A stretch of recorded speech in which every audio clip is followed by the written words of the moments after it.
모시고 인사 말씀과 또 궁금증이 있으면 말씀하는 시간을 갖도록 하겠습니다. 큰 박수 맞아주시고.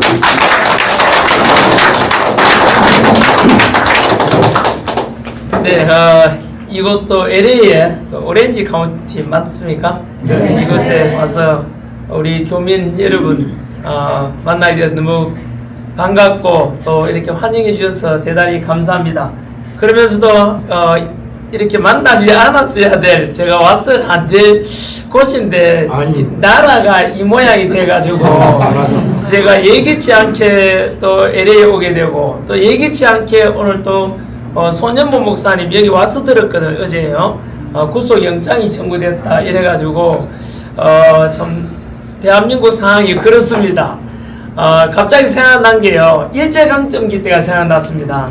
일제강점기 때 35년간 식민지 받았을 때 국내에서는 도저히 독립운동 못하니까 어쩔 수 없이 떠있는 분들, 도산안창호 선생, 이승만 박사, 서재필 박사 이런 분들께서 이제 해외로 오셔가지고 또 독립 자금 모아가지고 상해 임시정부도 보내주고 그 가장 많은 자금을 보내준 곳이 바로 미주 한인연합회였거든요.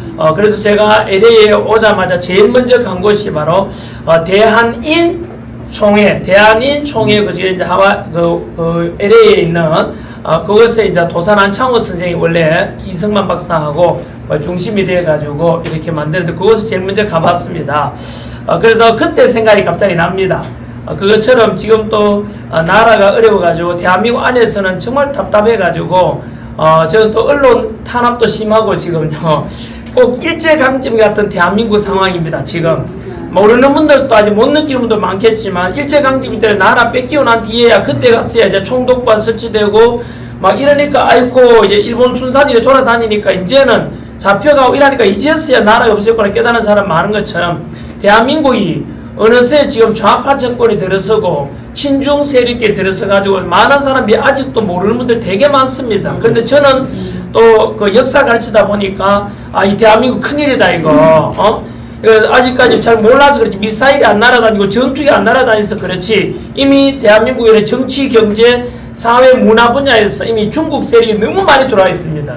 또 언론도 다 장악당하고 그리고 원래는 작년까지는 또 입법부만 장악한 좌파 그 민주당이 결국은 행정부 우리 그 윤석열 대통령을 결국은 트럼프 대통령 표현을 빌리자면은 퍼지, 추방 이렇게 숙청시켜가지고 현재 진짜 어이없는 일이 발생하고 있습니다. 비상계엄은 얼마 전에 8월 12일 날 트럼프 대통령이 미국에서도 마찬가지로 비상사태를 워싱턴 DC에 선포했지 않습니까? 주 방위군 800명 투입시켜가지고 트럼프 워싱턴 DC 안에 있는 범죄자나 마약 사범들을 추방하겠다고 이렇게 비상사태 선포했듯이 윤석열 대통령 마찬가지로 반국가 세력 척결해야 되겠다. 대통령께서는 아무리 우리보다 훨씬 더 많은 정보를 알고 계실 거 아닙니까? 제가 그만 말씀드린 대로 대한민국이 지금 이 뭐잖아 큰일 나겠다 싶어가지고 비상사태라는 것을 선포했지 않습니까? 그런데 그 반대에 있던 세력들이 결국 그 비상기업은 내란이다 이래가지고 결국 대통령을 결국 탄핵시켰고 또 원하지 않던 또 조기 대선도 치러져가지고 결국은 좌파 정권 저거들이 원하는 대로 만들어가지고 입법부만 장악했다. 이제는 행정부에 장악하고 사법부도 무력화돼서 지금 민주주의 삼권 분리가 이제 붕괴될 상황에 있습니다. 언론도 너무 장악다 좌파들이 장악돼가지고 목소리도 제대로 그래서 사람들이 전부 다 까막눈이 돼가고 있습니다. 언론에 자꾸 좌파 목소리만 자꾸 들리니까 결국 그게 진실인 줄 알게 되고 진짜 내란인 줄 알게 되는데 트럼프 대통령이 그만 내란입니까? 비상사태 선포는 내란이 아니지 않습니까? 대한민국 안에서도 분명히 윤석열 대통령의 비상계엄은 헌법 77조에 보장된 대통령의 고유 권한이고 비상계엄을 잘했느냐 못했느냐는 평가가 달라지지만 비상계엄이 내란이라고는 절대로 할 수가 없습니다. 그것은 대한민국의 헌법 1인자 바로 허영 교수님께서 늘 이야기합니다. 목소리 내거든요. 하지만 보도를 그렇게 안 해줍니다. 비상계엄은 전 세계 어떤 나라의 대통령이 비상계엄 선포했는데 그게 내란의 경우 어딨냐? 헌법학자로서 이게 있을 수 없는 일이 일어나는데 그런 일이 일어나고 있는 게 대한민국 현실입니다. 그게. 그래서 저는 저 역시 마찬가지로 강의하다가 그냥 그렇게 그냥 강의만 해왔지 이런데 도저히 대한민국이 지금 사람들이 못 느끼는 사람 너무 많습니다. 그래서 저는 위기감 속에서 저도 마찬가지로 비틈이 안에서 맞고 가난도 겪어봤는데 저 또 이제 또 그래도 강의하면서 돈 벌고 빚 다 갚은 것도 저는 또 제 제자들한테 수강연해 줘가지고 돈 벌게 됐다는 그 빚진 마음을 가지고 있습니다. 그리고 대한민국이 지금 미국 우리 교포분들도 아시겠지만은 그렇게 가난하고 석유 한 방울 안 나는 나라였는데 그 6.25 전쟁 겪었지요. 35년 식민지배 겪었지요. 6.25 전쟁 겪고 나서 다 부서지고 무너져가 아프리카 가나보다 더 가난했던 나라에서 공산주의와는 절대 타협할 수 없다. 지금도 타협할 수 없지 않습니까? 대화가 안 통하지 않습니까? 그 속에 이승만 대통령께서 그것을 미리 알고 계셔가지고 공산당과 협박 같이 갈 수가 없다. 이래가지고 결국은 6.25 전쟁 난 속에서도 공산당 막아내려고 모든 걸 바치셨고 또 우리 그 하나님 도왔습니다. 주한 미군을 중심으로 해서 유엔군이 와서 결국 공산을 막아냈고 메가드 장군의 인천 상작전은 확률상 5,000분의 1이 성공합니다. 5,000분의 1의 확률 성공, 그 하나님의 도움, 신의 도움 아니면 있을 수 없는 일인데 맞습니다. 그 메가드 장군이 인천 상륙작전에 성공했고 그 덕분에 유엔군이 와서 공산을 막아내고 그리고 53년 7월 27일에 휴전협정 맺으면서 그때 이승만 대통령이 뭐를 주장했냐면은 좋다 휴전하면은 유엔군은 철수하더라도 미군은 남아달라 해가지고 그 한미 상호 방위 조약을 체결한 덕분에 그 뒤로 지금 70여 년간 대한민국이 전쟁 없는 나라가 되었고 주한미군이 지금도 주둔한 덕분에 우리 대한민국이 이만큼 안보상도 그래도 지켜내고 또 이승만 대통령이 이어서 박정희 대통령이 나타나가지고 그 가난했던 나라에서 산업화 성공시키고 또 우리 할아버지 할머니 세대 아버지 어머니 세대께서 못 먹고 못 입고 하면서 나라 위에고 자식 위에 희생하는 덕분에 지금 대한민국이 아마 교민들 잘 아시겠지만은 국력이 일본을 능가했습니다. 그 포린 팔리시라는 뭐 이런 미국에서 나오는 잡지에 의하면은 일본이 지난해 국력이 전 세계 8위고 우리나라 6위입니다. 경제력 이런 것도 거의 10위권 왔지 않습니까? 그 아프리카 가나처럼 가난했던 나라가 필리핀보다 더 가난하고 필리핀 도움으로 우리가 장충체육관 만들었지 않습니까?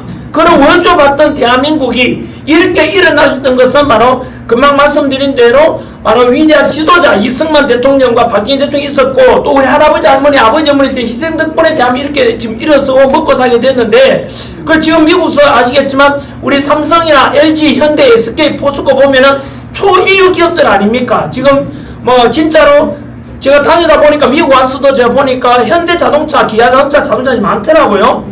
다시 한 번 더 봅니다. 그 자동차는 우리나라 브랜드니까요. 삼성 있으면 한 번 더 쳐다보게 되는 게 그게 같은 대한민국 국민이기 때문에 그렇지 않겠습니까? 맞습니다. 그런데 이렇게 대한민국 이렇게 좀 뭐 문화도 마찬가지로 K컬처가 얼마나 대단합니까? 우리 국민은 참 똑똑하고 지혜롭고 이만큼 먹고 살게 됐는데 어느 순간 좌파 세력이 들어서가지고 지금 그래서 그 아까 말씀드린 대로 지난해 그 2022년이죠. 2022년도 윤석열 대통령이 대통령 되자마자부터 시작해서 2024년 12월 3일까지 178회에 걸쳐서 대통령 되자마자부터 2년 반 동안에 178회에 걸쳐서 윤석열 대통령 퇴진 탄핵 주장했어요. 결국은 대통령 못하게 만들려고 하는 겁니다. 그 누가 그랬겠습니까? 그 퇴진 주장했던 세력들 배후가 바로 민노총이고 민노총 뒤에 누가 있습니까? 북한이 있습니다. 결국은 그 때문에 결국은 그들의 작전에 의해서 윤석열 대통령이 결국은 원하지 않았던 이렇게 퇴진 당하고 현재 결국 그들이 추구하는 대로 행정부, 입법부, 사법부까지 다 장악되고 언론 장악됐지요. 선관위 장악됐지요. 공수처 장악됐지요. 결국은 너무나 위기 상황입니다. 지금. 이런 게 지금 대한민국 현실이 되어 있고요. 그 속에서 저 역시 마찬가지로 이거는 더 이상 두고 볼 수 없다 해가지고 작은아마 목소리 내기 시작했고 저는 사실은 늦게 나왔습니다.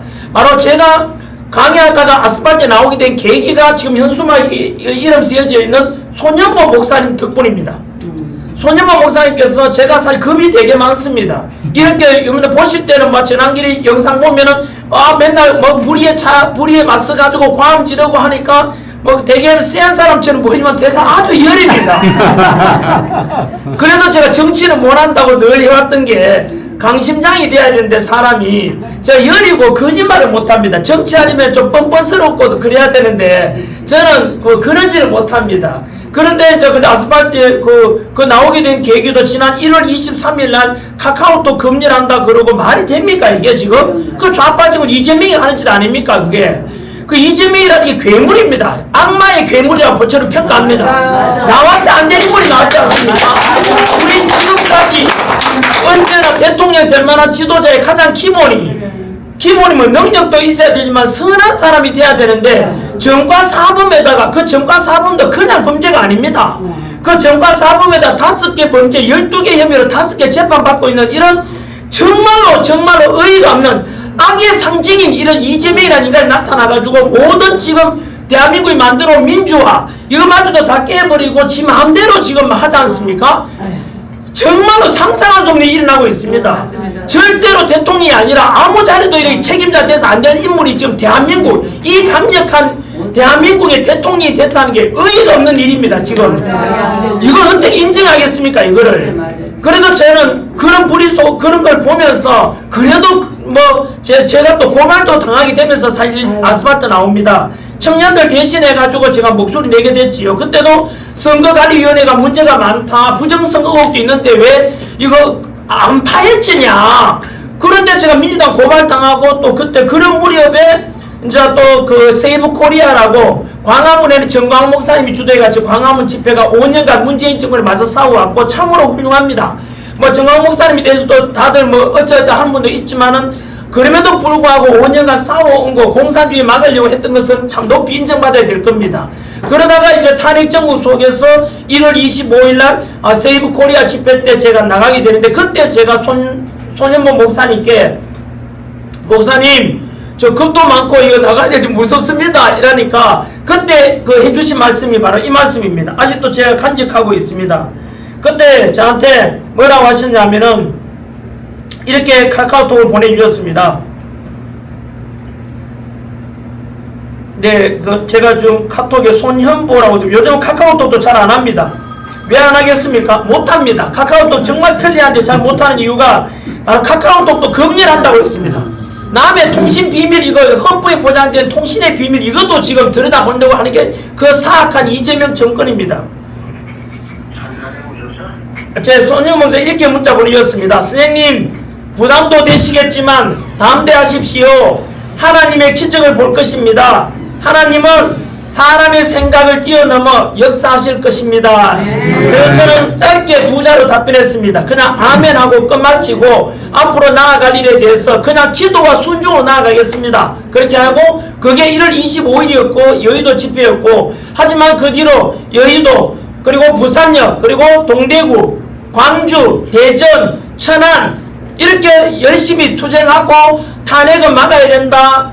진실 알려야 된다. 비상기업이 무슨 내란이냐. 윤석열 대통령은 그냥 윤석열 대통령께서 비상기업 선포 안 하고 있었으면 임기 그냥 지키고 연금 받아보니까 편하게 사실 건데 희생을 선택했던 거 아닙니까? 권력을 연장하려고 한 건 아니지 않습니까?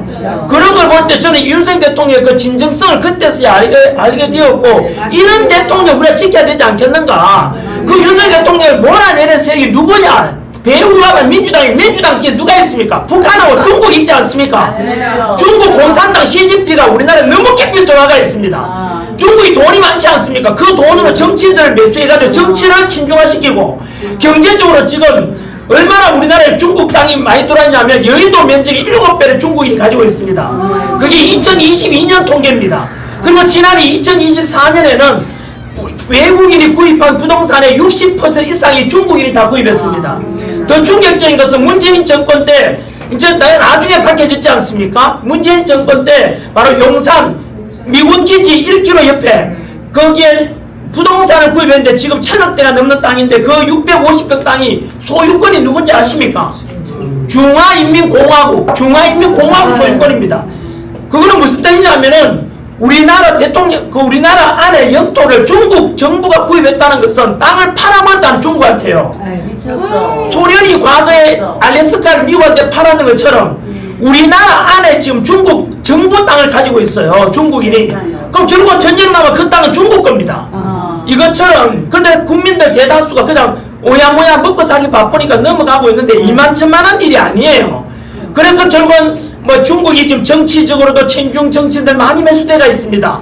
그리고 경제적으로도 지금 부동산을 비롯해 너무나 많이 기술이 들어가고 사회적으로도 중국은 우리나라 인터넷이나 여론 조작 이거 하기 위해서 우망우당 운영해가지고 댓글 작업도 엄청 많이 했습니다. 문화적으로도 제가 얼마 전에 자유 콘서트 좌파 김어준에 맞서서 우리도 콘서트 하자 이래서 콘서트 8.15 광복절을 하려고 하는데 연예인들 아무도 출연 안 하려고 합니다. 전번에 이재명 눈치 보고 문화계는 이미 90%가 제가 부정선거 신의 작품인가라는 영화를 이영돈 PD하고 같이 만들었는데요. 그 영화도 개봉하려니까 개봉을 안 해줍니다. 한국에 있는 CGV나 롯데시네마나 메가박스 이런 극장들도 이미 다 이재명 눈치를 보고 있고 문화계는 이미 90%가 좌파들이 장악했다고 이야기합니다. 대한민국의 현실이 이렇습니다. 이런 속에서 저는 우리가 이 원하지 않았지만 결국 윤석열 대통령은 좌파 세력에 의해서 한 번 더 트럼프 대통령 표현을 빌리자면 퍼지 바로 숙청을 당한 상태입니다 지금.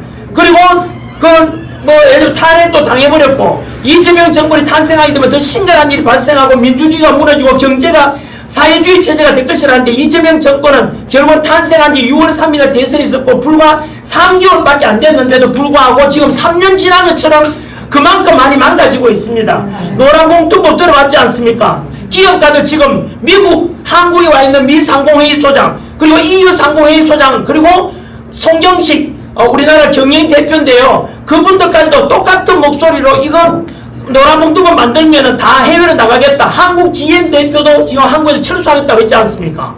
그만큼 지금 이게 왜 그렇게 했습니까? 바로 이 제2의 베네수엘라를 추락시키고자 하는 게 이재명의 의도일지도 모릅니다. 지금 이거는 분노하지 않을 수밖에 없는 이유가요. 지금 대한민국은 대통령 된 이재명 그리고 국회를 장악한 민주당 그들의 것이 아니지 않습니까? 아까 말씀드린 대로 대한민국이 지난 우리가 독립운동했고 공산당 막아내고 이승만 대통령 박정희 대통령 지내오면서 우리 할아버지 할머니 아버지 어머니 피와 땀이 서려지가 대한민국 이만큼 만들어가 자유민주주의 만들어놨는데 지금 이재명이 지게 아니잖아요. 그들의 게 아니라 우리 국민의 것 아닙니까?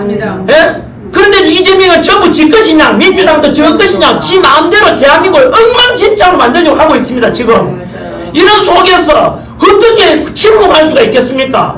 여하튼 그 속에서 우리가 세부코리아 반도 기도도 했지만은 안타깝게도 윤석열 대통령 탄핵돼 버렸고 이재명 정권 탄생했고 그래서 결국은 하나님은 또 다른 뜻이 있지 않겠습니까? 많은 사람들이 그때 윤석열 대통령 탄핵당하면서 실망을 너무 많이 했습니다. 그때는 집회하면은 3.1절 집회 아시다시피 100만 명, 몇백만 명이 이제 나왔는데 그 뒤로는 다들 실망해가지고 또 묶어살이 받고 지쳐가지고 지금은 다들 그러나 저는 그렇게 생각합니다. 개인적으로 크리스찬으로서 분명히 하나님은 또 다른 뜻이 있을 것이다.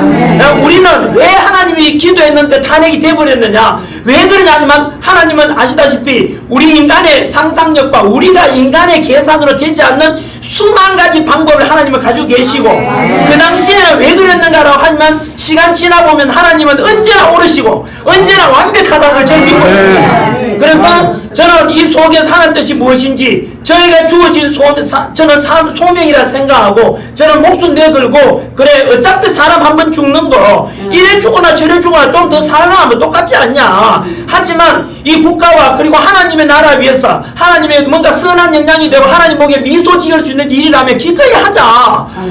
일제강점기 때 고문당하면서도 전부 다 독립운동가들 기독교인 많지 않습니까? 다 고문당하면서도 독립운동 하는데 지금 우리나라가 지금 일제강점기랑 뭐가 다르냐? 곧 조만간 좌파들에서 이렇게 된다고 저는 알고 있고 교회는 다 불타게 될 것이고 결국 그렇게 나타나고 있지 않습니까?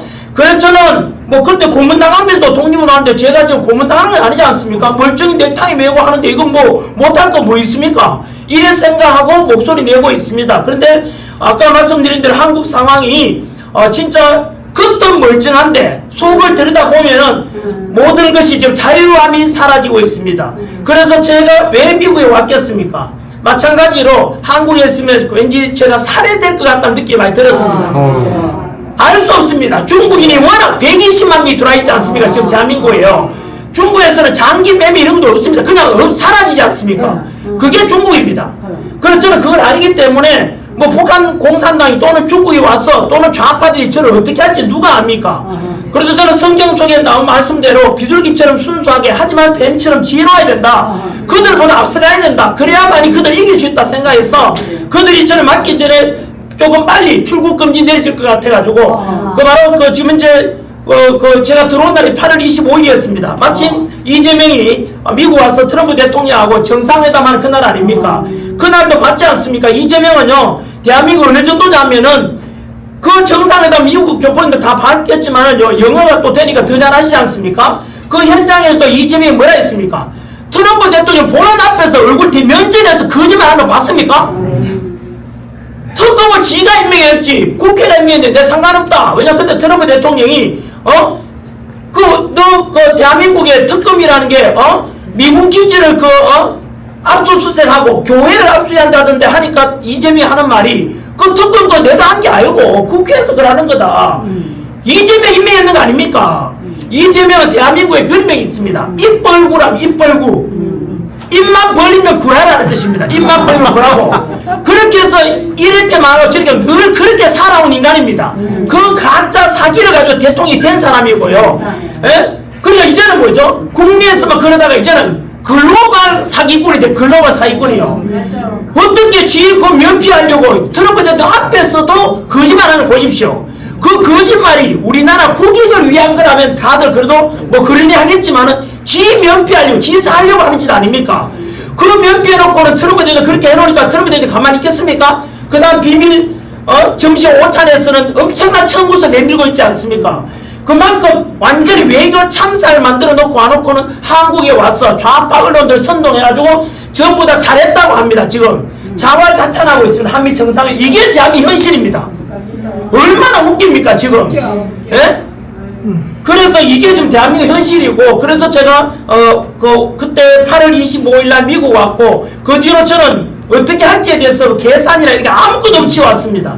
그냥 와놓으면 하나님께서 인도해 주시겠지 뭐 생각하고 워싱턴에서 5일 있었고, 그다음 필라델피아 갔고, 그리고 3일 전에 이 LA를 오게 됐습니다. 그래서 워싱턴에서도 마찬가지로 거기에서도 대한민국 국민들한테 미국 상황은 이렇고 미국에서 바라보는 대한민국 상황이 이렇다 알려드리기 위함이었고, 그리고 필라델피아 갔던 이유도 마찬가지로 그 필라델피아가 지난 일제강점기 때 김인현 3.1운동 일어나고 바로 그곳에서 제1차 한인대회가 개최된 곳입니다. 거기에서 이승만 박사하고 당시 서재빌 박사 이런 분들이 3.1운동에 대해서 세계적으로 알리는 역할을 그게 했었습니다. 지금도 가니까 그 극장으로 되어 있는데 그게 바로 플레이어스 이래가지고 그 소극장 그 장소가 그대로 있더라고요. 그리고 또 자유종, 미국의 또 자유종 거기도 가서 대한민국 하나의 그것도 자유함 그 리버티 상징 아닙니까? 리버티 벨레가 거기도 갔고, 그렇게 해서 대한민국 국민들에게 알리고자 그런 역할을 하고 있습니다. 그리고 LA에는 오자마자 아까 말씀드린 대로 제일 먼저 들른 곳이 대한인 국민총회, 바로 LA 거기에 있는 도산 안창호 선생이 안창호 선생 거리도 있더라고요. 그 제가 또 도산 안창호 선생을 굉장히 존경합니다. 도산 안창호 선생이 늘 부르셨던 게 꿈이라도 거짓말 하지 말라 하셨고, 늘 바로 이거 우리나라에 그 미국에 와서도 교포들을 태몽시키고 언제나 정직해야 된다. 거짓말하면 안 된다. 청년은 낭망은 청년의 죽음이고 청년이 죽으면 민족이 죽는다 해서 청년들을 일깨우자 했고, 그리고 여기에서 우리 독립자금을 그 당시에 아시다시피 1903년에 우리나라 해외 이민이 처음 시작이 하와이 사탕수수 때 오게 된 것입니다. 그 사탕수수 때 노동자로 일해가지고 목숨 걸고 그 일해가지고 그 돈 모아서 독립자금 모아줬던 것이 바로 이 하와이고 LA고 미국 아닙니까? 그래서 저는 그것을 잊지 않고 바로 그랬던 것처럼 지금도 그게 필요하다고 저는 생각하고 있습니다. 그래서 그곳에 갔었고, 그리고 LA 와서 제가 뭐 이렇게 왔지만은 계획을 전혀 하지 않았는데요. 오늘 또 이렇게 손연보 목사님 제가 너무 감동했습니다. 왜냐하면 아까 말씀드린 대로 제가 존경하고 손연보 목사님은 오직 성경대로 갑니다. 그게 진리라고 하시는 목사님입니다. 왜냐하면 대한민국 목사님 중에서는 성경에는 분명히 진리는 이런데 우선 따라 세상 사람들 눈치를 봅니다. 혹시나 목사님 여기 목회자분들 계십니다만은 혹시나 정치적인 거 민감한 거 이야기하면은 혹시나 성도들이 떨어져 나가고 뭐 그렇게 될까 싶어서 경제적으로 손해가 있는 거 아닌가 눈치 보는 목사님도 되게 많습니다. 거의요. 당시에요 우리 그 히틀러가 등장할 때 독일에도 그랬습니다. 본 웨퍼라는 미국에서 유학해서 독일로 돌아가신 본 웨퍼 목사님이 계시지 않습니까? 영화로도 나왔죠. 그 목사님이 히틀러 보는 데서 독일에서 부르짖었습니다. 곧 독일은 히틀러 총통 체제가 되고 종교를 사라지고 교회가 불사라지게 됐다. 이렇게 외쳤지만 다들 그 당시에 목사님들 처음에는 쉬쉬하고 넘어갔지만 결국엔 어떻게 됐습니까? 결국 히틀러 속에 600만 명이 죽어가는 걸 봐야 되고 그 속에 교회 신앙도 없어지고 그것처럼 대한민국도 지금 그런 상황이 될 거라고 봅니다. 그래서 목사님들 중에서도 다들 쉬쉬하고 그냥 목사님들 중에서도 이미 좌파로 간 사람이 많습니다. 저는 이해가 되지 않습니다. 저는 비록 집사 수준밖에 안 된 집사지만은 분명히 성경 말씀 속에 보면은 좌파의 끝에는 하나님이 없다는 걸 우리 알아야 됩니다. 맞습니다. 마르크스가 이야기했지 않습니까? 좌파들은 종교는 바로 국민들의 아편이라고 했습니다. 아편이라니까 좌파들은 하나님을 절대 인정할 수 없는 것입니다. 그래서 저는 제 죽을 때까지 좌파로 갈 가능성이 0%입니다. 그런데도 불구하고 좌파적으로 또 그것을 동성애라든가 이런 것까지도 그냥 허용해야 된다. 성경에 어긋나지 않습니까? 어긋난 것은 어긋나는 것이고 진리는 진리 아닙니까? 1+1은 2지 않습니까? 안 바뀝니다. 1+1이 5가 되고 6이 될 수는 없지 않습니까? 하지만 많은 사람들이 눈치 보고 이러다 보니까 1+1은 6이요 7이요 이런 사람들도 등장하는 게 대한민국의 목회자분들의 현실입니다. 그게 다른 곳이 아니라 돈입니다. 저는 그렇게 생각합니다. 그 성도들이 떠나가면 교회 성도수가 줄어들면 헌금이 적게 들어오고 교회 재정이 어려워지고 그래서 결국은 어쩔 수 없이 그런 목소리를 내고 현실과 타협하는 목사님들이 저는 많다고 저는 생각하고 있습니다. 그래서 성경 속에 그런 말 나오지 않습니까? 바로 우리가 세상이 어지러지고 가짜가 진짜를 듣고 있는데도 침묵하면 돌들이 일어나서 외치리라고 하지 않습니까?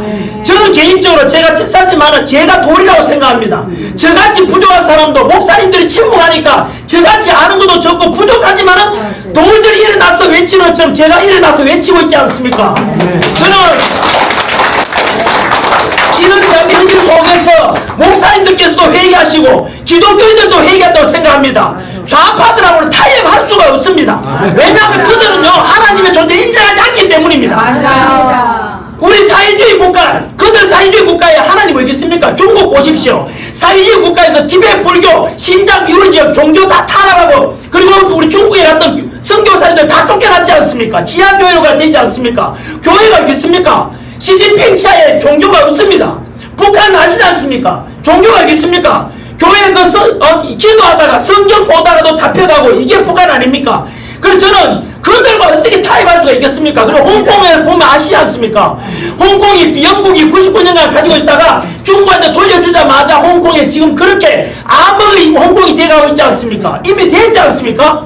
대한민국도 뭐 그렇게 될 것을 저는 우려하고 있습니다. 제2의 홍콩이 되고 경제적으로 제2의 베네수엘라 되어서 우리의 선조들이 우리 지도자들이 만든 이 대한민국 훌륭한 대한민국 하나님께서 세우신 나라 아닙니까? 미국에서 아벤젤러 언더우드 같은 선교사님들이 한국에 왔고 그리고 그 덕분에 대한민국은 아시아에서 유일하게 기독교에 대해서 성공한 나라가 됐습니다.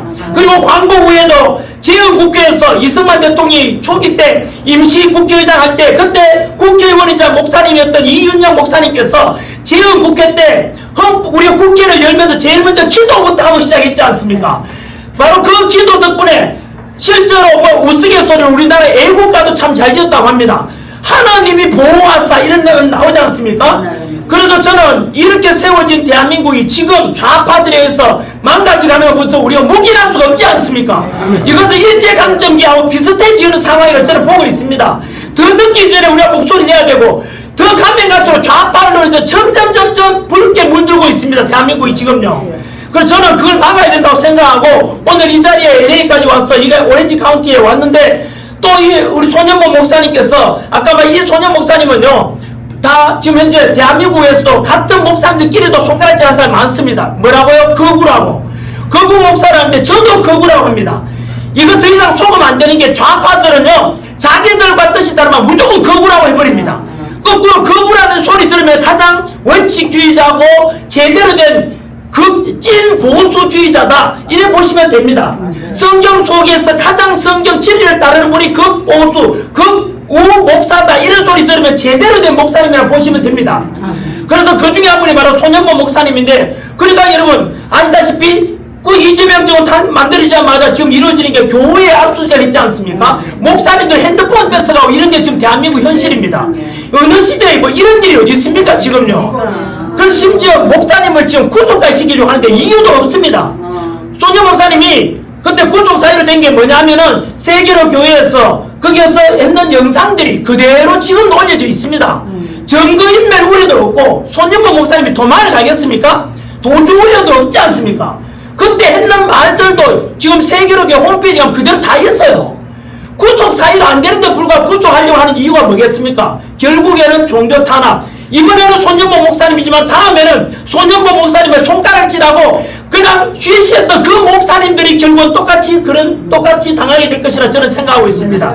아무튼 LA 왔는데 오늘 바로 그저께 손현보 목사님 구속영장 청구됐다는 소식을 저도 들었고, 저도 제가 운영하는 방송에서 이런 일이 있을 수 있는가, 전국에 있는 모든 목사님들과 기독교인들 들고 일어나서 저항해야 되지 않는가, 심지어 스님들이요, 그리고 성당의 신부님들도 일어나야 되지 않겠습니까? 지금은 교회지만 다음에 절이 되고 다음에 성당이 되지 않겠느냐고. 왜냐하면 좌파들은 불교고 기독교 다 없애려고 합니다.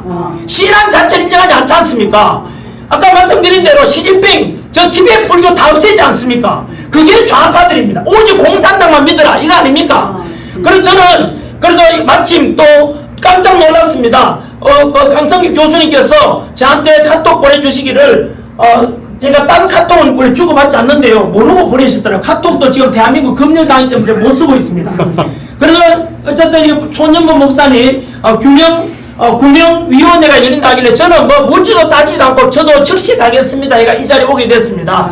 한 번 더 처음에 말씀드린 대로 일제강점기 때 조선 안에서는 탄압받고 이런 상황에서 해외에 와 있는 우리 교포분들, 교민들께서 독립자금 모아가지고 보내주고 상해 임시정부 운영하고 했던 것처럼 지금 여기서 목소리 내는 것이요, 대한민국 안에 있는 아직 깨닫지 못하고 침묵하거나 용기 없는 국민들에게 엄청나게 큰 영향력을 미칠 거라고 저는 보고 있습니다. 그래서 저 역시 마찬가지로 대단히 감동했습니다. 아마도 손현보 목사 구명위원회라는 구명하기 위한 이거에 국내에도 지금 없습니다. 여기에서 먼저 일어난 것에 대해서 저는 대단히 여기에 앉아 계시는 우리 교민분들께 존경하고 진심으로 저도 감사드린다는 말씀을 대신 전합니다. 그래서 저는 이것이 이제 시작이 될 것이고요. 그리고 이것이 결코 또 작지만은 진리는 힘이 강하지 않습니까? 이것이 더 파장이 커질 것이라고 저는 생각합니다. 이것이 여기에서 LA에서 시작된 것이 오히려 국내로 옮겨가고 국내에서 많은 목사님도 이걸 지켜보고 그래 우리도 동참해야 되겠다라고 하지 않을까, 저는 그렇게 기대도 하고 기도할 것입니다. 끝으로 뭐 이야기가 좀 길었습니다만은 부족한 전환길이 저 보십시오. 늘 TV에서 봐도 그렇지만 외모가 잘생겼습니까? 제가 학벌이 여기는요 우리 고려대학교 북한어과 교수님 출신입니다. 교수님 제자분 중에 조평세 박사님이라고 있는데 그분이 참 제가 그분을 존경합니다. 나이는 저보다 어리지만 참으로 인기 훌륭한데 그 조평세 박사분이 주변에 또 스승이더라고요. 그리고 저는 그리고 이것처럼요, 저는 뭐 학벌도 많이 부족하고 외모나 뭐 지금 내세울 게 없는 사람인데요, 뭐 저는 하지만 분명한 것은 있습니다. 하나님을 믿는 종으로서 하나님께서는 금그릇 은그릇만 사용하는 것이 아니라 저처럼 부족하지만은 금그릇 은그릇에 못 되더라도 흙으로 만든 질그릇도 하나님은 사용하신다 하셨습니다. 언제나 우리가 자신을 내려놓고 하나님 앞에서 진정으로 다가가면은 하나님께서는 다 용도에 맞게 사용할 거라 믿고, 저 역시 마찬가지로 부족하지만은 하나님께 그냥 하나님 저 죽어도 좋습니다. 하나님 위해서 죽는다면 그거 순교이고 영광 아닙니까? 그래서 저는 그거는 반듯합니다. 내 삶의 목적은 바로 하나님을 미소짓게 하는 것 정해져 있습니다. 그래서 하나님을 미소짓게 하는 것이라면 무엇이든 내가 할 것입니다. 그래서 부족하지만은 이렇게 말씀까지 드리게 되고요. 참 모든 것은 하나님께 영광 돌리고 앞으로 일어난 일들에 대해서 우리 함께 기도하고 대한민국을 위해서도 기도해 주시고 또 우리 자유민주를 위해 기도해 주시고 억울하게 지금 갇혀 계시는 윤석열 대통령 참으로 나라 지키려고 반국가 세력 척결한다는 명목으로 비상계엄 선포했는데 저렇게 됐습니다. 다들 저보고도 이제 윤석열 대통령 처리내라 내란 세력인데 니 편당당한 니도 다친다는데 저 죽어도 괜찮다고요. 왜냐하면 윤석열 대통령 지지율은 높아지고 낮아지겠지만 그 윤석열 대통령 비상계엄은 내란이 아니라는 것은 진실 아닙니까? 네. 맞아요. 저한테 불리하다고 해서 왜 제가 그 외면해야 되고 왜 관계를 끊어야 됩니까? 저는 차라리 죽어도 괜찮습니다. 이거 그것처럼요. 여하튼 뭐 이야기가 좀 길었습니다만 함께 이렇게 저 부족한 저에게 이렇게 환영해 주시고 또 손님 목사님 또 구명운동을 같이 하는 것에 대해서는 정말로 감사드린다는 말씀을 드리고요. 부족하나마 이렇게 인사 말로 가겠습니다.